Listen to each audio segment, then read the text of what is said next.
Sashen Hausa na BBC ke magana akan mita 13 da 16 da kuma wasu tashoshin FM a wasu kasashen Afirka. Masu sauraro Assalamu alaikum, Raliya Zubairu ce ke muku sallama a cikin shirinmu na karfe 3 a agogon Najeriya da Nijar, wato karfe 2 agogon GMT da Ghana.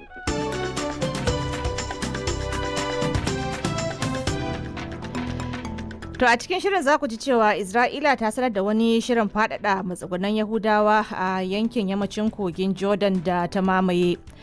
A Najeriya, a yayin da shugaba Tinubu ke cika shekaru 2 kan mulki, 'yan adawa a ƙasar sun ce gwamnatinsa ta nuna gazawa a tsawon shekaru 2 da ta yi tana mulki. Sarraf's advocacy against the fresh. Dama can mutane sun sha wahalhalu a cikin wancan gwamnatin da ta gabata. Kuma yanzu ya zo ya kara musu wayan nasu ma da tashin hankalin nasu, komai abin da ke siya yanzu nan ya kara haukawa fiye da inda ke tunani.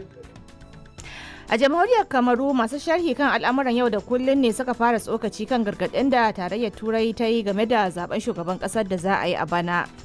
Du côté de l'ECAM, on espère qu'on est en train de tout faire, se déroule dans de bonnes conditions. Ya ce ta bangaren hukumar shirya zaɓe wato ELECAM, ana dinga yin ƙoƙarin ganin zaɓen ya gudana a cikin kwanciyar hankali, amma kuma ta shashin 'yan hamayya cewa ake yi wannan zaɓe na tattare da kurakurai.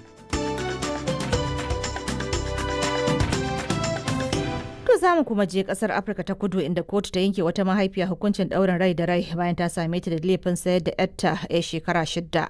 Amma yanzu ga Nabila Muktar Uba da labarin duniya. Isra'ila ta sanar da aikin faɗaɗa mazgunan Yahudawa a yankin gabar yamma da kogin Jordan da ta mamaye. Masu fafutuka sun ce shine mataki mafi girma da aka taɓa gani cikin sama da shekara 30. All of this is going to deepen divisions between Israel and Wakiliyar BBC ta ce duka waɗannan za su ƙara tsananta baraka tsakanin Isra'ila da wasu ƙawayenta. Akwai jerin ƙasashen Turai da a yanzu suke neman Isra'ila ta kawo ƙarshen yakin da take a Gaza. An amince da kudirin samar da matsugunai 22, wasu daga cikin su tuni an gina su a wajen gari ba tare da izinin gwamnati ba. Ana ganin sun saba doka a ƙarƙashin dokar ƙasa da ƙasa, duk da cewa Isra'ila ta musanta hakan. Ministan tsaron Isra'ila ya ce aikin zai hana kafa kasar Falastino. Fadar shugaban Falastinawa ta kira matakin a matsayin takala mai hadari. China ta yi Allah wadai da abin da ta kira mataki na rashin tunani da Amurka ta dauka na hana ɗaliban kasar ta takardar biza. Ta zargi gwamnatin Trump da amfani da tsaron ƙasa a matsayin dalili na daukan matakin. Washington ta sanar cewa za ta yi aiki ba dare ba rana domin soke takardun bizar ɗalibai 'yan China. There are around 280,000 Chinese students. Wakiliyar BBC ta ce akwai kusan ɗaliban China 280,000 da ke karatu a Amurka. Sakataren harkokin wajen Amurka Marco Rubio ya ce waɗanda matakin zai shafa sun hada da mutanen da ke da alaka da jam'iyyar kwamnisanci ta China da kuma waɗanda ke karatu a wasu muhimman ɓangarori. A gaba za a tsananta bincike kan masu neman bizar karatu har ma daga yankin Hong Kong. Fadar White House ta ce za ta ɗaukaka ƙara kan matakin da wata kotun Amurka ta yanke na hana ƙaƙaba jerin haraje-haraje. Kotun da ke sasanta matsalolin kasuwanci tsakanin ƙasa da ƙasa ta yanke cewa shugaba Donald Trump ya wuce gona da iri a harajin da ya ƙaƙaba kan kayayyakin da ake shigowa da su Amurka daga kusan kowace ƙasa, lamarin da ya janyo koma baya a kasuwannin hannun jari a faɗin duniya. What will be interesting to see is whether other countries. Wakilin BBC ya ce abin da za a so a gani shine ko wasu kasashen za su ji an raunana karfin ikon da Donald Trump ke nuna musu. Kotun ta ce majalisar dokoki ce kadai ke da ikon daidaita harkokin da suka shafi kasuwancin kasa da kasa. Kotun ta kuma ba da umarnin a janye haraje-harajen cikin kwanaki 10. Ana kallon hukuncin da kotun ta yanke a matsayin gagarumin nakasu ga muhimmin bangare na manufofin tattalin arzikin Mr. Trump. To labaran na zuwa ne daga nan BBC. Sabon jakadan Amurka a Siriya ya isa birnin Damascus a ziyarar aiki ta farko cikin sama da shekara 10.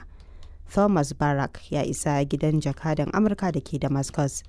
Ziyarar wata manuniya ce ta ingantuwar alaka tsakanin Washington da sabuwar gwamnatin Siriya da ta hambarar da mulkin Assad.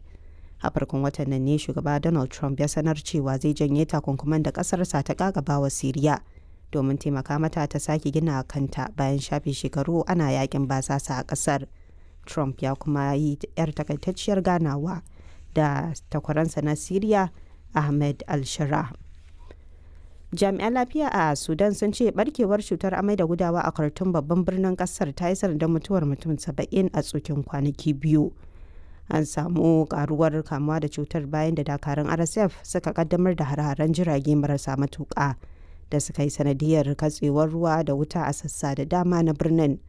Barkewar kwalara ta yi muni kuma ta zama cutar da ake yawan kamuwa da ita tun bayan soma yakin sama da shekaru 2 da suka gabata. To labaran duniyar kenan.